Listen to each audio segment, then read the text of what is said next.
Sword Art Online is quite controversial. People either love it for the detailed adventure and romance it is, or hate it for messing up the writing or something. I don't listen to them. I happen to love Sword Art Online to bits and pieces, the way Stephen Miller loves human suffering.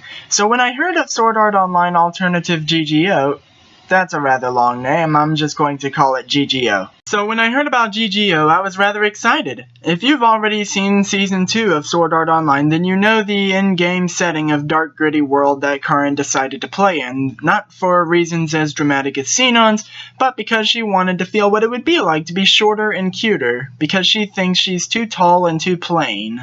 I personally think her avatar is just as cute as she is, but I'm happy she's happy. The strategy displayed here is riveting. The action surpasses the original SAO, and I'm not sure whether it meant to make me laugh in episode 2 when Karen purchased a gun she thought was cute.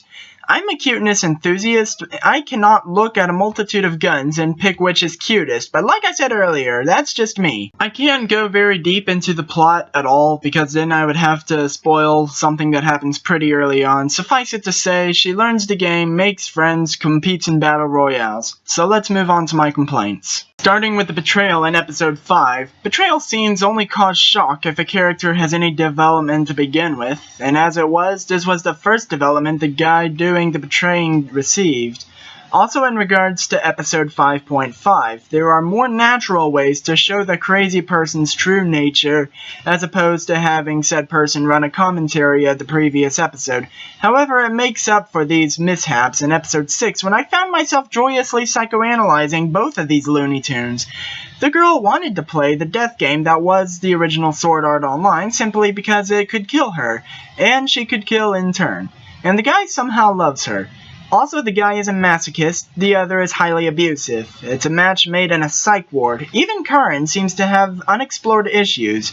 On top of being a schizophrenic, one of the two whack jobs she met online actually found her IRL without her permission, and not only did she not call the cops, she agreed to talk to him about whatever he wants in a private place. You think the point of GGO was how our in-game selves affect who we really are? Haha, nope. It's trying to tell you everyone on the internet is nuts, but we're all nuts together.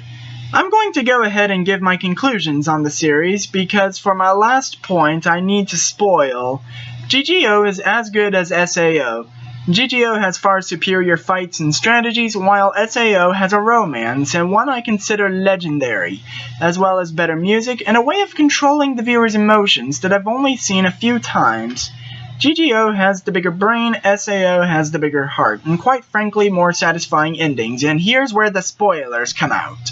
Skip episode 5.5. Yes, you'll miss out on some funnies, but it lies. It lies like a rug. I had concluded that Pito was probably a certain singer that was repeatedly mentioned, only for that singer to be talked about by Pito and M as though she were a completely separate person. So I set my suspicions aside, only for the series to go, "Fool you, she is that singer lady." If you want to surprise me, you give me distractions before giving me the truth. See Gakugarashi for more information. Don't lie to your viewers.